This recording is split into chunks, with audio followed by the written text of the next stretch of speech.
Hello friends, I Rishabh Kumar again welcome you on our channel EduJiva। तो what are we discussing, हम लोग क्या discuss कर रहे हैं? हम लोग क्लास 10 की फिजिक्स डिस्कस कर रहे हैं और we are discussing chapter electricity in this. और हम लोग इसमें अभी तक कहाँ तक पढ़ चुके हैं? We have studied till series combination. पिछले क्लास में मैंने सीरीज कॉम्बिनेशन और उस पर बेस्ड कुछ न्यूमेरिकल्स और क्वेश्चंस सॉल्व किए थे। तो मैंने क्या बताया था कि सीरीज कॉम्बिनेशन के अलावा there is one more combination that is called parallel combination. तो we will study about parallel combination today. तो सीरीज कॉम्बिनेशन में क्या होता है, जो हमारा करंट है, current is same across all of the resistors. Current सारे रेजिस्टर में सेम होता था। और पोटेंशियल डिफरेंस क्या होता था? पोटेंशियल डिफरेंस तीनों में डिस्ट्रीब्यूट हो जाते, जितने भी होते थे उसमें डिस्ट्रीब्यूट हो जाते थे। और डिस्ट्रीब्यूट होने के बाद जो भी उनका सम होता था that will be equal to the sum of potential difference across combination. इतना मैंने सीरीज में और अच्छे से बता दिया। तो इसमें हमने कुछ अच्छे न्यूमेरिकल्स भी कर लिए थे। तो आज मैं शुरू कर रहा हूं पैरेलल कॉम्बिनेशन। तो देखिए पैरेलल कॉम्बिनेशन क्या होता है। पहले मैं फिगर बनाता हूं फिर आप लोगों को समझाता हूं। ये देखो,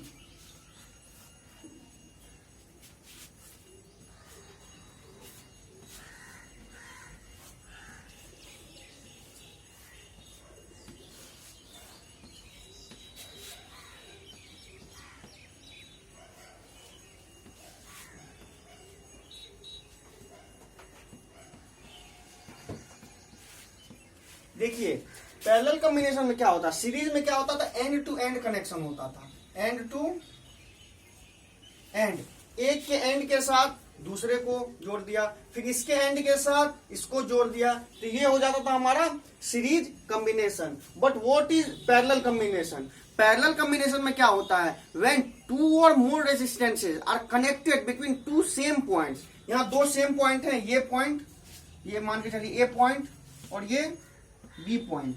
हमने क्या किया, सारे रेसिस्टेंसेस को, आप R1 को देखो, R1 का दोनों जो एंड है वो भी ए और बी से ही कनेक्टेड है। R2 का जो दोनों एंड है, कौन कौन एंड, ये और ये दोनों सेम ए और बी से कनेक्टेड है। R3 का जो एंड है वो भी, R3 का जो एंड है वो भी ए और बी से। इसी तरह और भी कोई रेजिस्टेंस होते हैं तो ये भी और यहाँ पे इसी एंड से कनेक्टेड होते हैं, इस तरह होते हैं। तो इसमें हम लोग क्या कह सकते हैं, व्हेन टू और more resistances are connected between two same points then the combination is called parallel combination. तो चलिए देखते हैं। हम लोग अभी बेसिकली 3 को लेके चलते हैं, कितना भी हो सकता है, अनलिमिटेड कितने भी हो सकते हैं। तो इस और सीरीज में क्या होता था, एंड टू एंड होता था। इसमें दो सेम पॉइंट के बीच में सारे कनेक्ट होते हैं।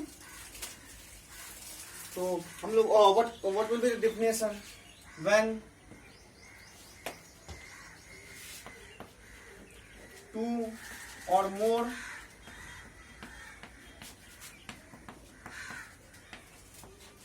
resistances are connected between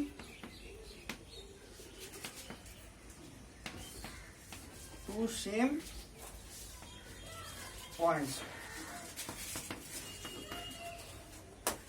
क्या किया हमने, दो या दो से ज्यादा रेजिस्टेंस को टू सेम पॉइंट, दो पॉइंट जो से टर्मिनल है वो दोनों के सेम पॉइंट से कनेक्ट होंगे, तो हम लोग कहेंगे कि दैट इज पैरेलल कॉम्बिनेशन। और सीरीज कॉम्बिनेशन में अब तो हमने ये जान लिया कि पैरेलल कॉम्बिनेशन होता क्या है। अब हमें जानना पड़ेगा कि इसमें करंट कैसे हो जाता है, या फिर हमारा पोटेंशियल डिफरेंस या वोल्टेज कैसे होता है।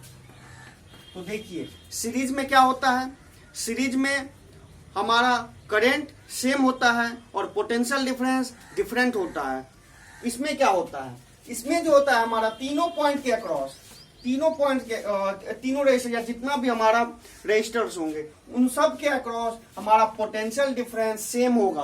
क्यों सेम होगा, हम लोग कोई भी पॉइंट जैसे ए पॉइंट और बी पॉइंट, इन्हीं दो टर्मिनल के बीच में सारे कनेक्टेड है ना। अब कोई भी इन दोनों पॉइंट के बीच में, वो दोनों भी हमारे वोल्ट कितने बैटरी से कनेक्ट है, V वोल्ट के बैटरी से कनेक्ट है। तो हमारा ए और बी पॉइंट के बीच का, ए और बी पॉइंट के बीच का potential difference will be V, कुछ भी हो सकता, वॉट एवर 5 वोल्ट 6 वोल्ट 7, जितने भी बैटरी हमने यहाँ कनेक्ट कर रखा होगा। तो ए और बी के बीच में हमारा पोटेंशियल डिफरेंस सेम होगा। इसका मतलब R1 भी तो इसी ए और बी से कनेक्ट है, R1 भी इसी ए और बी से कनेक्ट है। इसका मतलब R1 का अक्रॉस हमारा पोटेंशियल डिफरेंस वही होगा, R2 के अक्रॉस भी वही होगा, R3 के अक्रॉस भी वही होगा। तो what can we say about parallel combination? The when two or more resistances are connected in parallel, then same potential difference is applied across each resistors.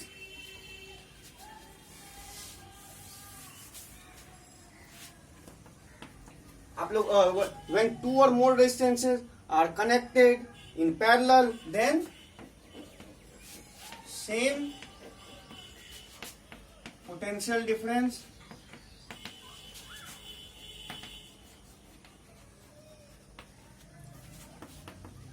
is applied across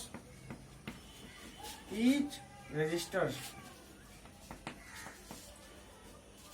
क्या होंगे सारे में? अब R1 की बात करें, R1 के across हम लोग मान के चलते हैं कि R1 के अक्रॉस इसके हम लोग ये वोल्ट मीटर एक लगा देते हैं, तो ये वोल्ट मीटर कितना शो करेगा? ये वोल्ट मीटर मान के चले V1 शो करेगा, V1, ठीक है। It will be equal to V2, जो हमारा R2 के अक्रॉस भी अगर वोल्ट मीटर लाएंगे तो सेम हमारा शो करेगा, R2 के अक्रॉस। तो V1 equal to V2 equal to V3 equal to VAB, क्योंकि A और B पॉइंट के बीच का पोटेंशियल डिफरेंस जो होगा वही सबके अक्रॉस होगा। और VAB इस केस में कितना है हमारा? V मैंने मान के चला है, तो ये V के इक्वल हो जाएगा। सीरीज में भी ऐसा ही होता था क्या? नहीं, सीरीज में ऐसा नहीं होता था। वहां I1 equal to I2 equal to I3 equal to I, current हमारा सेम जाता था, बल्कि पोटेंशियल डिफरेंस जो होता था वो हो जाता था V equal to V1 plus V2 plus V3 plus dot dot dot जितने भी होंगे वो। लेकिन इस केस में हमारा पोटेंशियल डिफरेंस सेम होता है। अब करंट की बात करते हैं। अब करंट का क्या होता है? करंट का क्या होगा भैया? देखिए, यहां से I करंट आया, यहां से I करंट आया। ये करंट क्या होता है? यहाँ आके ये तीनों ब्रांच, ये 3 ब्रांच है ना यहाँ पे, या जितने भी ब्रांच होंगे उनमें डिस्ट्रीब्यूट हो जाएंगे। इसमें चला गया कुछ करंट I1, इसमें कुछ चला गया I2, इसमें कुछ चला गया I3। ये I जो था ये डिस्ट्रीब्यूट होके एक ब्रांच में I1, दूसरे में I2, तीसरे में I3 चला गया। यहाँ भी इतना ही रहे, इधर I1 हो जाएगा, इसमें I2 आ रहा है, और इसमें कितना आ रहा है? I3 आ रहा है। और फिर ये तीनों सम होके कंबाइन करके फिर I यहाँ पे निकल जाएंगे। तो what can we say about the second point? Second point में हम लोग क्या कह सकते हैं? ये तो आप लोगों को समझ में आ गया, potential difference is same across each registers.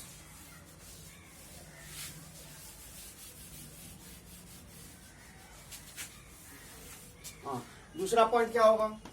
दूसरा point, the total current flowing into the combination will be distributed. The total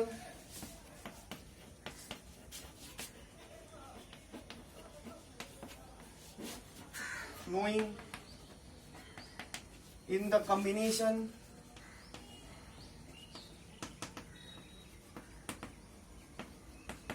will be distributed. क्या हो जाएगा? हमारा करंट डिस्ट्रीब्यूट हो जाएगा। अब कैसे डिस्ट्रीब्यूट होगा? In each branch, distributed in each branches.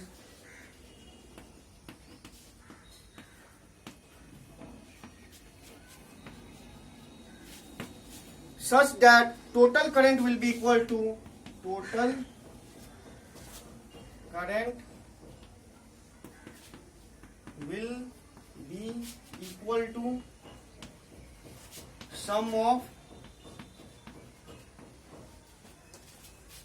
currents through each branches.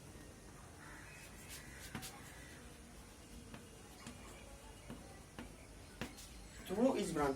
तो हम लोग का क्या हो गया कि पहला तो हमारा पॉइंट बताया कि पोटेंशियल डिफरेंस सबके अक्रॉस सेम होगा, लेकिन करंट का क्या होगा? The total current will be distributed. क्या हो जाएगा? डिस्ट्रीब्यूट हो जाएगा। आई आ रहा था तो I1, I2 और I3, ये कुछ भी हो सकता है, वो हम लोग अभी कैलकुलेट करेंगे, जब हम न्यूमेरिकल करेंगे तो उसमें और ज्यादा क्लियर होगा। तो हमारा I1, I2 और I3 में मान के चलिए डिस्ट्रीब्यूट हो गया। किस तरह डिस्ट्रीब्यूट होगा? सच दैट टोटल करंट, जो टोटल करंट हमारा I आ रहा था, will be equal to sum of I1 plus I2 plus I3। तो what can we say? I will be equal to I1 plus I2 plus I3। और अगर ज्यादा रहते तो प्लस डॉट डॉट डॉट जितने भी होंगे I4 I5 प्लस सब होते चले जाएंगे। तो these are the most important thing, V1 equals to V2 equals to V3 equal to VAB equals to V in this case. तो हम लोग बेसिकली ये दोनों पॉइंट बहुत ज्यादा इंपॉर्टेंट पॉइंट है पैरेलल कॉम्बिनेशन में।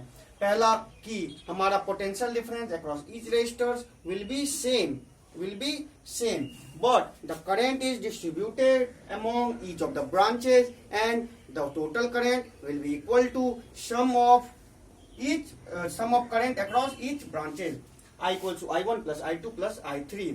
तो चलिए अब आगे बढ़ते हैं हम लोग। सीरीज में क्या होता था, इसी का उल्टा हो जाता था। उसमें हमारा I1 equals to I2 equals to I3 equals to I, हमारा करंट सेम जाता था, but V will be equal to V1 plus V2 plus V3 हो जाता था। यही हो जाता था। ये हमारा सीरीज का है और ये पैरेलल का, इसी का उल्टा उसमें हो जाता था। अब हमने ये कर लिया तो हमें अब इफेक्टिव रेजिस्टेंस भी निकालना होगा। हम इफेक्टिव रेजिस्टेंस का मतलब क्या है, we need to remove all these three resistance, और जितना भी रेजिस्टेंस होगा we need to remove all these resistance, और हमें एक सिंगल रेजिस्टेंस लगाना है। क्या करना है, सिंगल रेजिस्टेंस लगाना है।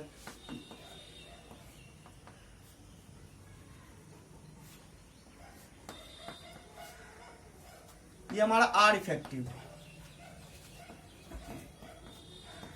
हमें क्या करना है, इन तीनों रेजिस्टेंस को हटा के एक सिंगल रेजिस्टेंस लगाना है। तो हमें इस सिंगल रेजिस्टेंस का वैल्यू फाइंड आउट करना है। तो let's find out, how will we find out. तो यहां लिखा इफेक्टिव रेजिस्टेंस,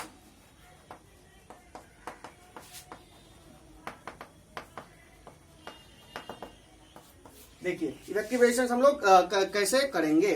देखिए I1 यहाँ पे क्या हो जाएगा, पहले ये बताइए। ये इस यहाँ पे हमारा इन ए और बी पॉइंट के अक्रॉस हमारा पोटेंशियल डिफरेंस कितना है, हमारा V है, V ही है, सेम है। R2 के अक्रॉस भी V है, R3 के अक्रॉस भी V है। तुमको अगर करंट निकालना I1 मतलब R1 के अक्रॉस में अगर करंट निकालना है तो क्या हो जाएगा, इसके अक्रॉस पोटेंशियल डिफरेंस कितना है V और रेसिस्टेंस कितना है R1, तो क्या V by R1 due to V equal to IR होता है, V इक्वल्स टू IR होता है। और यहाँ से हमको I निकालना है तो I equals to V by R होता है। हमें I1 निकालना है क्रॉस R1, तो I1 भी equal to V, potential difference तो V ही है, और R1 हमारा इसके अक्रॉस जो रेजिस्टेंस हो गया। I2 क्या हो जाएगा, current across second register, what is current, हमारा पोटेंशियल डिफरेंस, इसके अक्रॉस भी V ही है, सेम V, लेकिन रेजिस्टेंस हमारा कितना है, R2 है। I2 आ गया हमारा V बाय R2। I3 अब देखिए, I3 इसके अक्रॉस R3 के अक्रॉस क्या हो जाएगा, I3 equal to V by R3 हो जाएगा। आई होप यहां तक आप लोगों को क्लियर हो गया होगा कि करंट तीनों के अक्रॉस हमें पता चल गया। I1 कितना जा रहा है, I2 कितना जा रहा है और I3 कितना जा रहा है, क्योंकि हमारा पोटेंशियल V तीनों में सेम है।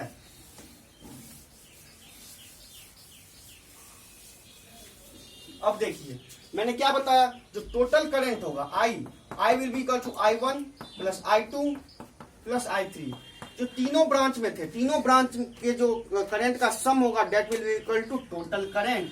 तो I क्या हो जाएगा हमारा, I1 क्या है, V by R1 plus V by R2 plus V by R3। इसमें अगर हम लोग V को कॉमन निकाल सकते हैं क्योंकि सेम है, तो 1 by R1 plus 1 by R2 plus 1 by R3।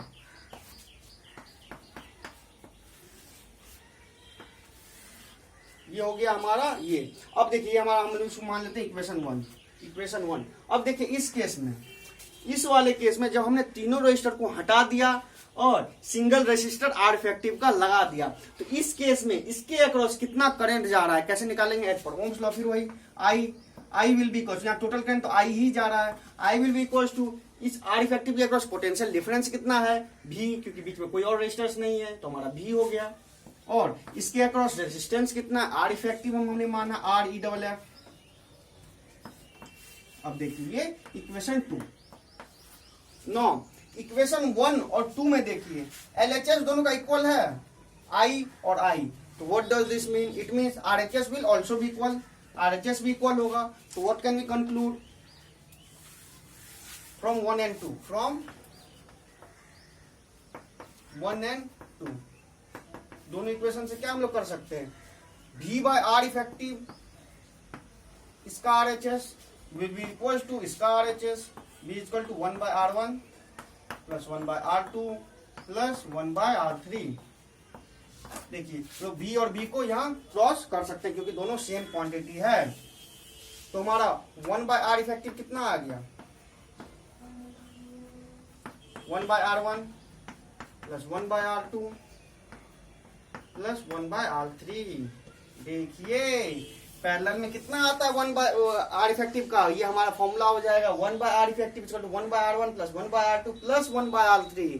और सीरीज में क्या आता था, R1 R effective equal to R1 plus R2 plus R3 plus dot dot dot जितने भी होंगे। तो ये हमारा आता था सीरीज में, और पैरेलल में हमारा डिफरेंट फॉर्मूला आ गया। तो ये आप लोगों को ध्यान रखना पड़ेगा। तो चलिए हम लोग इससे हम लोग क्या कह सकते हैं, अब मेन कंक्लूजन हम लोग क्या कह सकते हैं, मेन कंक्लूजन क्या कह सकते हैं इससे,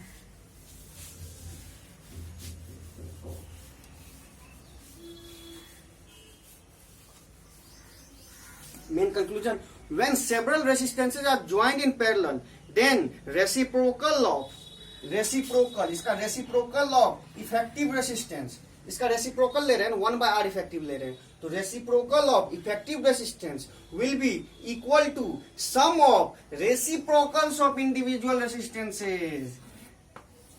इंडिविजुअल रेसिस्टेंसेस का जो रेसिप्रोकल होंगे उनका सम लेंगे। उसमें क्या करते थे सीरीज में हम लोग रेसिप्रोकल का सम नहीं लेते थे, डायरेक्ट उनका ही सम ले लेते थे। लेकिन इसमें क्या करना पड़ेगा, हमें रेसिप्रोकल निकालना पड़ेगा। तो हम लोग क्या कह सकते हैं, when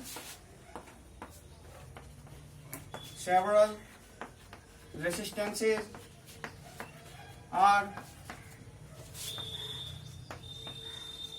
connected in parallel then reciprocal of effective resistance will be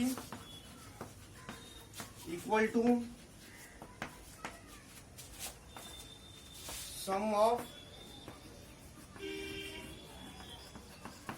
effective resistance, sum of individual resistances, sum of reciprocal of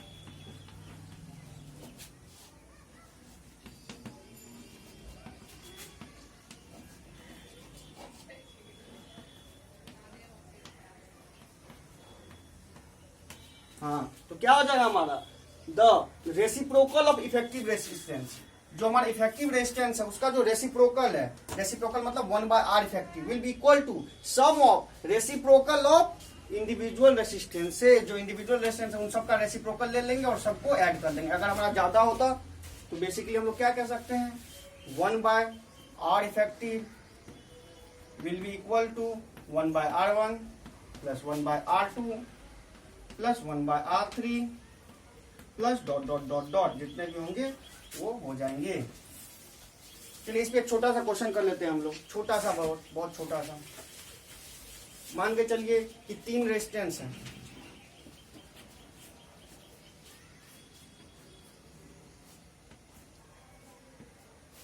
A point और बी पॉइंट के बीच में 3 रेजिस्टेंसेज हैं। एक हमारा 2 ओम 3 ओम 4 ओम, कुछ भी आप मान लीजिए, ये हो गया 2 ओम 3 ओम 4 ओम।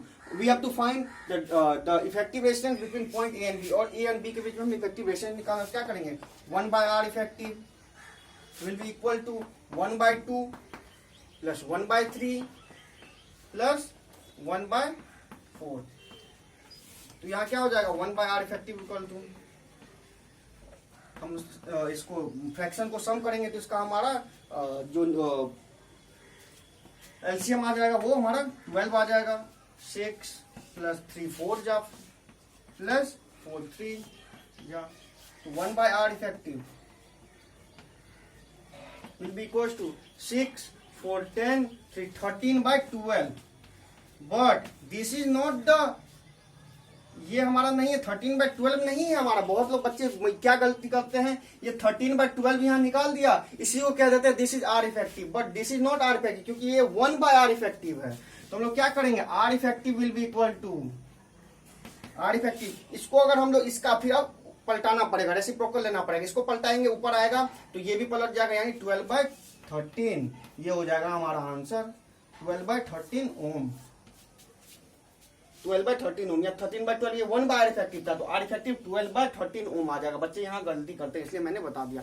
तो आई होप कि आप लोगों को सारी चीजें क्लियर हो गई होंगी। अब हम लोग नेक्स्ट क्लास में इस पे बेस्ड क्वेश्चंस करेंगे। अब हमने सीरीज भी पढ़ लिया, पैरेलल भी पढ़ लिया, अब हम नेक्स्ट क्लास में पैरेलल पे बेस्ड क्वेश्चन करेंगे और फिर सीरीज और पैरेलल दोनों को एक साथ मिला के क्वेश्चन करेंगे, तब बहुत ज्यादा मजा आएगा करंट और पोटेंशियल डिफरेंस निकालने के लिए। तो तब तक के लिए थैंक यू दोस्तों, और हमारे साथ बने रहे अच्छे से अच्छे क्वेश्चन करने के लिए। हम अच्छे से अच्छे क्वेश्चन करेंगे ताकि आप एग्जाम में अच्छे से अच्छे नंबर ला सको। तो हमारे और जो मैंने जो कुछ भी पढ़ाया है उसका notes along with previous year's questions, NCERT solution and many more resources you can download it from our website edujiva.com। और हमारे चैनल edujiva को लाइक, सब्सक्राइब और शेयर करना बिल्कुल भी ना भूले। थैंक यू दोस्तों।